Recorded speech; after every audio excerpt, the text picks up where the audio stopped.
Just finished fixing this dump trailer door. The door was not locked in while the bed was up, so it drug the door and bent all of these hinges out of place. So we got them straightened back up, and then it also snapped this off down there. So we got it back on. Everything's working. Now time to go see if it fits on the trailer.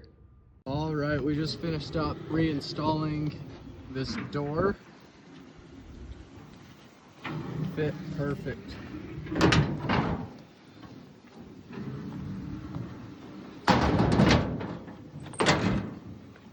Doesn't get any better than that.